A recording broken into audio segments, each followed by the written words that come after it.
ভাই তার বোনের কারণে দুজকে যাবে যদি ভাই তার বোনটাকে নির্দিষ্ট পরিমাণ পর্দা না করায়। 3 নাম্বার দুনিয়ার জমিনের মধ্যে একটা সন্তান তার মায়ের কারণে জাহান্নামে যাবে। বলে হুজুর কেন? ওই যে আগে বলছিলাম ভাইয়ের মতো আর বাপের মতো।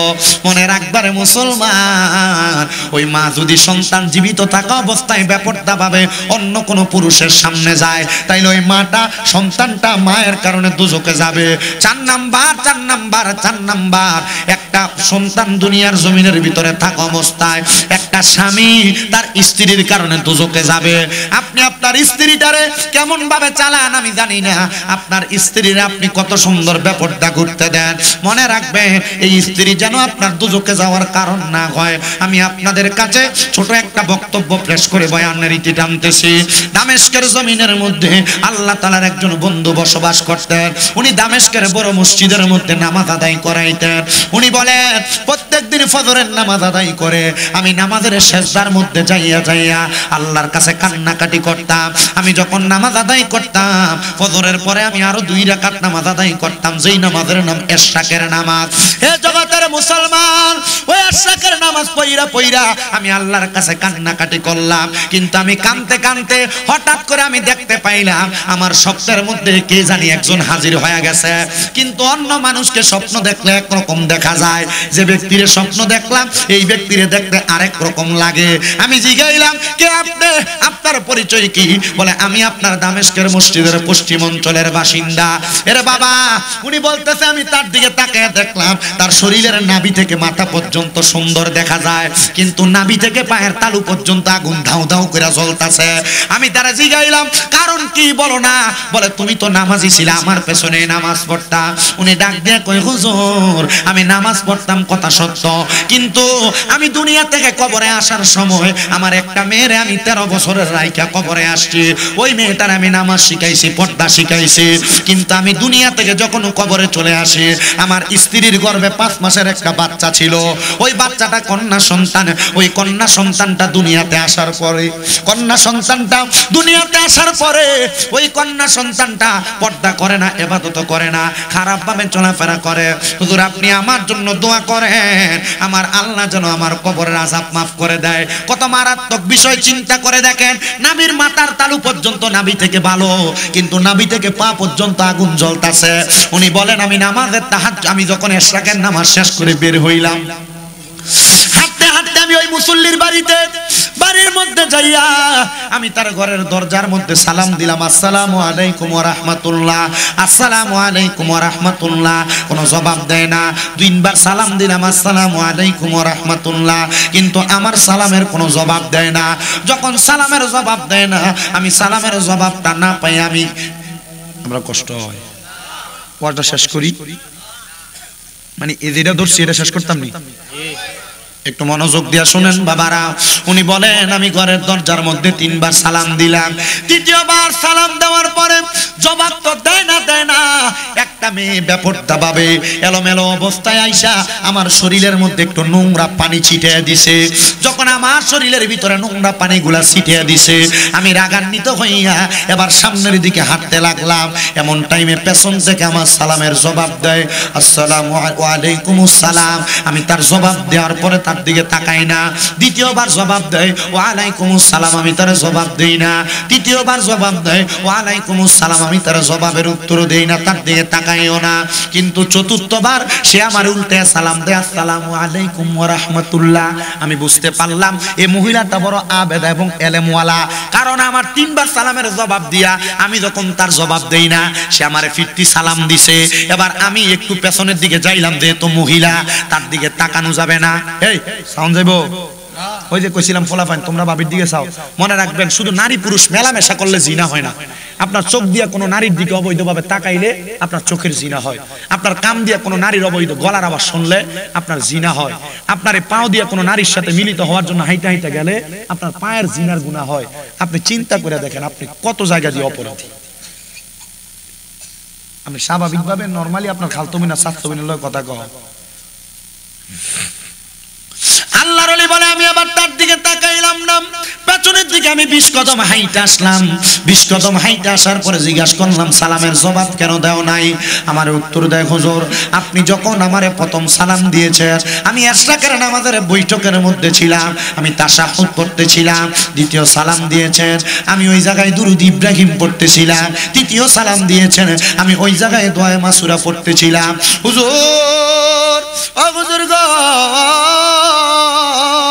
আমি আসার আগে আগে আমার বোনটা আপনার প্রতি বাজে আচরণ করছে। হুজুর মনে কষ্ট নিবেন না, আমার বোনটা এমন একটু উগ্র টাইপের গো হুজুর। হুজুর ডাক দিয়া কই, মহিলা, আরে এই বোনটার কারণেই তো তোমার আব্বা কবরে জ্বলতাছে। ওই মাইয়া এই কথা শুই না ডাক দিয়া কই, হুজুর বুঝলাম না কেমন কথা বললেন। এবার ওই মাইয়াটা যেটা উগ্র পানি ফিক্কা মারছে, ওই মাইয়া একটা দৌড় দিয়ে আইসা হুজুরের পা গুলাতে ধরছে। হুজুর আমি কোনোদিন আমার আব্বার চেহারা দেখি নাই। আমার মায়ের গর্ভে থাকা অবস্থায় আমার আব্বা জান দুনিয়া থেকে বিদায় হয়ে গেছে। হুজুর, ও হুজুর গো, আমি মাইয়া যেই মাইয়া আব্বারে দেখি নাই, ওই মাইয়ার কারণে যদি আমার আব্বা জাহান্নামের আগুনে জ্বলে, তাহলে এটা তো আমি সহ্য করতে পারবো না। হুজুর বলেন না, আমার আল্লাহ তাআলা কোন আমলের কারণে আমার আব্বারে মাফ করে দিবে? হুজুর কয়, এখন থেকে বেপরদা বেহায়াপনা ছাড়ো, আল্লাহর ইবাদত করো এবং তুমি বেশি বেশি নফল ইবাদত করে তোমার আব্বার জন্য দোয়া করো, আর মাঝে মাঝে রাত্রবেলা তাহাজ্জুদের নামাজ আদায় করবা। ওই মাইয়া বলে 7 দিন পর্যন্ত ইবাদত কইরা ওই দামেস্কের বড় মসজিদের ইমাম সাহেবের কাছে যায় বললাম, হুজুর 7 দিন ইবাদত করি, কিন্তু আমার আব্বা জানের এমন কষ্টের কথা শুই না আমার ভালো লাগে না। হুজুর আপনি বলেন না আমার আব্বা জান কবরে কেমন আছে? হুজুর কয়, বাবারে তুই যে আমার কাছে বলতেছ, কখনো কবরের মানুষ যদি বিপদে থাকে তখন তাদের আত্মীয় স্বজনদেরকে দেখা দেয়, মনে রাখবেন। যদি আপনার মা, আপনার বাবা, আপনার দাদা দাদি, নানা নানি আপনারে কখনো স্বপ্নে দেখা দেয়, মনে করবেন তারা কবরে কষ্টে থাকার কারণে আপনাকে দেখা দিছে। আল্লামা ইবনে সিরিনের স্বপ্নের তাবিরের কিতাবের প্রথম দিক দিয়ে লেখাটা লিখেছেন। এজন্য যখনই স্বপ্ন দেখবেন তখনই ওযু করে তাদের জন্য একটু দোয়া করবেন। মাইয়ারে হুজুর তালিম দেয়, যাও এখন থেকে তাহাজ্জুদ নামাজ পড়ে আল্লাহর কাছে দোয়া করো। মাইয়া বলে, আমি তাহাজ্জুদের নামাজ পড়া আল্লাহর কাছে দোয়া করতে লাগলাম। আমি আমার আল্লাহর কাছে আমার আব্বার জন্য কান্না করতে করতে বড় বেকারার হয়ে গেলাম। আমি যখন কান্দি কান্না করতে করতে আমি নামাজের মুসল্লার ভিতরে বেহুশ হয়ে পড়ে গেছি। নামাজের মুসল্লার ভিতরে হঠাৎ করে আমি স্বপ্ন দেখতাছি, আমার সামনে সাদা রঙের পোশাক পরা একজন ব্যক্তি আইসা আমার মাথার মধ্যে হাত বুলিয়ে দিতেছে হাত। আমি জিজ্ঞাসা করলাম, কে গো আপনি? উনি ডাক দিয়া কয়, তোমার আব্বা জান এই বাবার জন্য তুমি মাইয়া তো কান্নাকাটি করো। কি গো আব্বা? দামেস্কের বড় মসজিদের হুজুর না বলছে আপনি কবরে জ্বলতাছেন, এখন দিয়ে আপনারা দেখতে ভালো লাগে। ওই বাবা কয়, মা 7 দিন আগে আমার আল্লাহ তাআলা আমার আযাব মাফ করে দিয়েছে। আব্বা কেন কেন কেন? বলে, যখন তুমি তওবা করে নামাজ পড়া শুরু করে দিছো, আমার আল্লাহ তাআলা তোমার আব্বারে মাফ করে দিয়েছে। আর আমার আল্লাহ তাআলা আমি আব্বার কবরের মধ্যে জান্নাতি খানা পেনার ব্যবস্থা করেছে। এ পর্দার অন্তরালের মা, হে আমার দৌলতপুরের বাবারা, তোমরা কে জানি তোমাদের মার কবর দিয়া মাহফিলের মধ্যে আসছো, কে জানি তোমরার বাবারা কবর দিয়া মাহফিলের ভিতরে আসছো। আমি জানি না কোন সন্তান জানি ওই মার জন্য কান্দে, কোন সন্তান জানি বাবার জন্য কান্দে। মাহফিল শেষ করে বাড়িতে যাইব, সবার মুখ দেখবো, কিন্তু আব্বা আম্মার মুখটা দেখতো না। এ সন্তান, তুমি সন্তানের অপকর্মের কারণে আমার আল্লাহ যেন তোমার আব্বা আম্মার কবরে আযাব না দেয়। এ সন্তান, তুমি সন্তানের খারাপ কর্মের কারণে আমার আল্লাহ যেন তোমার আব্বা আম্মার কবরে লাঞ্ছনা বঞ্চনা না দেয়। অনেকে চিন্তা করে, হুজুর আমার আব্বা আম্মা যে মারা গেছে কবরে কেমন আছে আমি জানি না, কিন্তু অনেক সন্তান আছে মাটি দিয়ে আসার পরে আর কবর জিয়ারত করতে যায় না, 2 ঈদের সময় জিয়ারত করে আর জিয়ারত করে না। অনেক সন্তান আছে এখনো মা বাবার কবরের সামনে নিলে কবরটা ছিনিয়ে দিতে পারতো না। না রে সন্তান না, আমার নবী শিখিয়ে দে উম্মত, শুক্রবার জুমার নামাজের পরবর্তী সময় কোন সন্তান যদি তার মার কবরের সামনে বাবার কবরের সামনে দাঁড়ায়া পশ্চিম দিকটা পিছ দিয়া তার আম্মা আব্বার চেহারার দিকে তাকায় চোখের পানিগুলা ফালায়া কান্দে, তার চোখের পানি মাটিতে পড়ার আগে আমার আল্লাহ তার মা বাবার জীবনের গুনাহ মাফ করে দেয়। হে সন্তান, তোমার আব্বা বুঝি কবরে তোমার মনটা কান্দে না, আম্মা বুঝি কবরে তোমার মনটা বুঝি কান্দে না। ওরে 3.5 হাত গর্তে ফেলে কেমন করে আইলা চলে, তোমার বাড়ি আইতে দেরি হইলে যেই মা ঘুমাইতো না, ওই কবর দেশে মায়ের পাশে একটু রইলি না। কেমন আছেন বাবা মনি, কেমন আছে মা জননী, একবারও তো ফিরা চাইলি না, ওই মা বাবারে কষ্ট দিয়া দুনিয়াতে দিন কাটাইয়া শান্তি তুমি জীবনেও পাইবা না। রে খবর দেশের খবর লইলি না। কিন্তু অনেক সন্তান তাদের বাইয়ে বাইয়ে ঝগড়া করে মা বাপরে ভাতও দেয় না, বেঁচে আছে। তোমরা পায়ে ধরে কইরে আব্বা ওই মা বাবার মতো রত্নটা বাইসা থাকতে যত্ন করো, নচেত আমার আল্লাহর কাছে জবাবদিহিতা করা লাগবে। অনেক সন্তান তাদের বউ কইছে তুমি কি মা বাপের একলা সন্তান নি, তোমার ধরো 2-3 ভাই আছে, তারা খাওয়ায় না, তুমি কেন একা খাওয়াও? তোমার মা বাপ শুধু তোমার ঘরে খায়, এই কথা শুই না মা বাপরে আলাদা করে দিছ। সকালবেলা এক ঘরে খায়, দুপুরবেলা এক ঘরে খায়, রাত্রবেলা এক ঘরে খায়। সন্তান মনে রাখবা, মা বাপ তোমার ঘরে খাইলে তোমার ভাগ্য বড় ভালো, নসিব বড় ভালো। আমার নূর নবীর বাণী, কোন সন্তান যদি তার মা বাবার জন্য 1 দিরহাম খরচ করে, আল্লাহ তাআলা এটারে লক্ষ কোটি গুণ বাড়ায়া কবরে তার উপহার স্বরূপ প্রদান করবে। এ বন্ধু, কেউ যদি এমন মা বাপরে জুদা করে দিয়া থাকো, দাও তোমার পাও আমার সামনে দাও, আমি শামীম দাদা দিব্যা লাগে তোমার পাওটা পরিষ্কার করে দেই। তবুও ওয়াদা করো, এখান থেকে বাড়িতে যাইয়া মা বাবার পাওটা ধরবা, ধরে কইবা মা ও আব্বা আল্লাহর রাস্তায় আমি সন্তানকে মাফ করে দেন। যতক্ষণ পর্যন্ত বলছে মাফ করে দিছি, ততক্ষণ পর্যন্ত মা বাবার পাও ছাইরো না। কারণ এই সন্তান আজকের মাহফিল কবুল হবে কি হবে না এটার গ্যারান্টি কেউ দিতে পারবে না। তবে একটা গ্যারান্টি দিয়া যায়, আগামীকালকে যখন দেখবা দৌলতপুরের চা দোকানে বইসা মুরব্বীরা কয় হ্যাঁ শামীম রাজা ওয়াজ কইরা দিয়া গেছে, আমার ফুতে কোনোদিন আমার লগে অন্যায় করে নাই, তবুও বাড়িতে যে আমি বাপের পায়ে ধরে মাপ চাইছে। মনে রাখবা, আব্বা আম্মার পায়ে ধরলে সন্তানের দাম কমে না, ইজ্জত কমে না।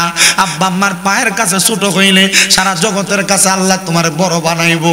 আমার এলেম কালাম নাই, কুমিল্লা আলিয়ায় মাত্র কামেল প্রথম বর্ষে পড়ি, কুমিল্লা ইউনিভার্সিটিতে অনার্সের ফাইনাল ইয়ার বাংলা বিভাগের মধ্যে। কিন্তু আমি জানি আমার এলেমের জোর দিয়ে আমি ওয়াজ করি না। ক্লাস 6-7 থাকতে ওয়াজে শুনছি মা বাবার পায়ে চুমা দিলে আল্লাহর জান্নাতের চৌকাঠে চুমা দেওয়ার সওয়াব পাওয়া যায়। বাড়িতে যাইয়া মা বাপরে ঘুমন্ত অবস্থায় মা বাবার পায়ের মধ্যে চুমা দিছি। আপনাদের দোয়ায় কুমিল্লাতে এখন আমার 6-6টা মাদ্রাসা, 1টা না 2টা না 6টা মাদ্রাসা। আপনাদের দোয়ার বরকতে আমার মাদ্রাসার মধ্যে ছাত্রের কোনো অভাব নাই। আপনাদের শায়েস্তাগঞ্জের পোলাপান, আপনাদের শাহবাজপুর ব্রাহ্মণবাড়িয়ার পোলাপান আমার মাদ্রাসায় পড়ে। কুমিল্লা চকবাজার নূরপুর সমুনিতে তাফসীরুল কোরআন মাদ্রাসা। কিন্তু বাবা আমি চিন্তা করি আমি তো এই সম্মানের যোগ্য না। আমি যেই সম্মানের যোগ্য না আল্লাহ আমারে তার চাইতে হাজার হাজার গুণ সম্মান দিছে। ও আল্লাহ, এটা আমার যোগ্যতা দিয়ে দিছ না, আমার মা বাবার দোয়ার বরকতে দিছ। আব্বা আম্মার পায়ে ধরতে শরম কইরো না, লজ্জা কইরো না। এখান থেকে বাড়িতে যে মা বাবার পায়ে ধরে ফালাইবা। কিন্তু অনেকে চিন্তা করে হুজুর যাদের বাড়িতে আব্বা আছে তারা বাড়িতে যাইয়া আব্বার পায়ে ধরে মাপ চাইবো, আমার তো আব্বা নাই, আমি কার পায়ে ধরে মাপ চাইবো?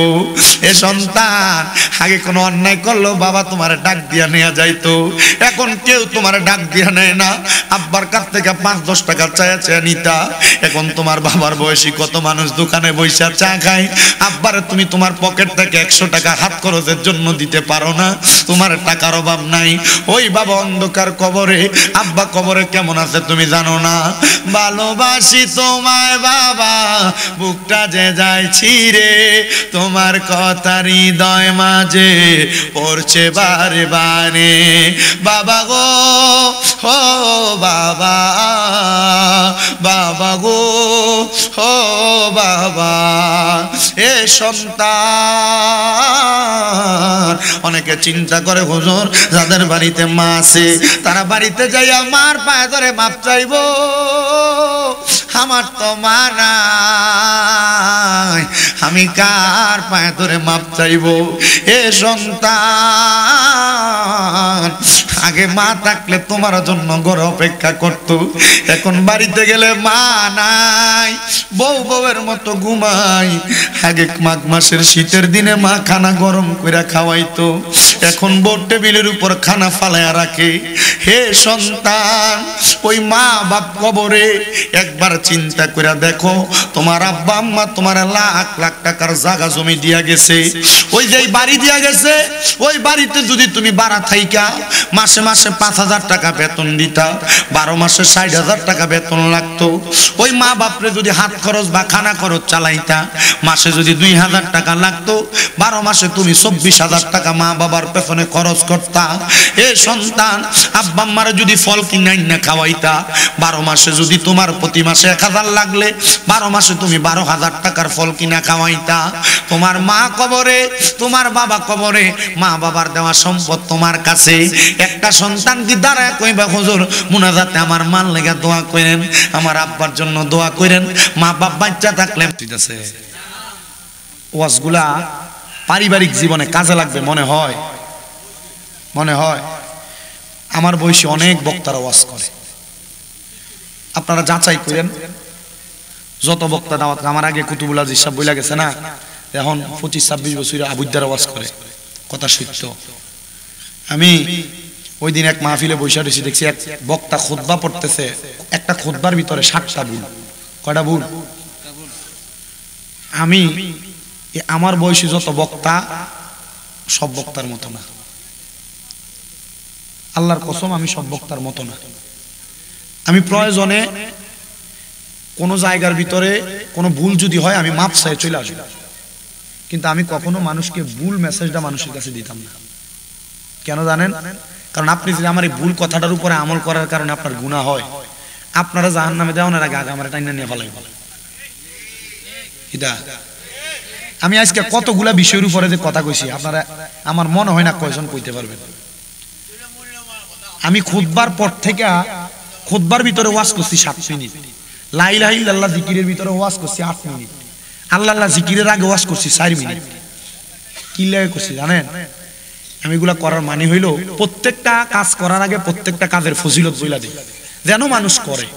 মানুষ কি করব কি না করব এটা আমার দেখার বিষয় না।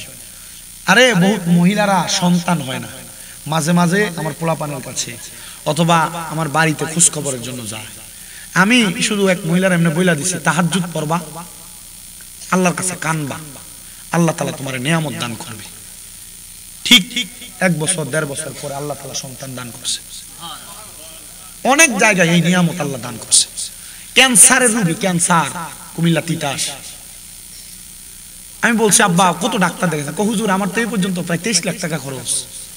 আমি কইলাম আপনি আমার সামনে আইছেন যে আপনাদের দাড়িগুলা সাদা, আপনার তো এই অবস্থা, আপনি আমার কাছে দোয়া চান কেন? আমি না আপনার কাছে দোয়া চান।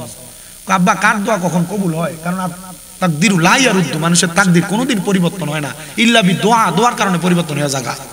আপনি আমার দোয়া করে দেন। আমি কইছি আপনার আমি দোয়া করতাম পারতাম না, আপনার আমি একটা নসিহত করতে পারি। কই বাবা কি নসিহত? আমি কইছি আপনি 3 মাস একটানা তাহাজ্জুদের নামাজ পড়েন। কি নামাজ? এরা চিন্তা করতেছে আমরা তো ফজর যোহর আসর মাগরিব এশাই পড়ি না, তাহাজ্জুদ পড়া মন সময়। ওই বেটা 3 মাস তাহাজ্জুদ নামাজ পড়ছে না, 17 দিন তাহাজ্জুদ নামাজ পড়া ঢাকায় গেছে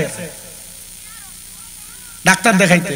ডাক্তাররা ওনার রিপোর্ট আগে দেখা কইছে না আপনারা দেখা যাবে না, আপনি অন্য জায়গায় চলে যান, আগে যেখানে দেখাইছেন। তো উনি ভেলুরে ডাক্তার দেখাইছেন। ভেলুরে ডাক্তার দেখানোর পর উনি ভেলুরে গেছে। ডাক্তার তার আগে যে পরীক্ষাগুলো করছে বেলুরে যায় আবার পরীক্ষা করার পরে কয় আপনি কোথাকার ওষুধ খাইছেন কেন? আপনার যে রোগটা ছিল ক্যান্সার এটা তো নাই। ওই লোকের ছেলে ফোন দিয়ে বলছে হুজুর আমার আব্বা আল্লাহকে একটা চিল্লান মাইরা বেহুশে হসপিটালে পড়ে গেছে, পুরো হসপিটালের মানুষ আমার আব্বারে দেখবার লেগে আইছে। আমার আব্বা ওই সময় কইছে পুত্রে দুনিয়ার অন্য কোনো সম্পদ না, ছোট একটা ফোলা নসিহত করে দিছিল। এই ফুল আমারে নসিহত করে কইছে তাহাজ্জুদ নামাজ পড়লে আল্লাহ আমার রোগ মাফ করব।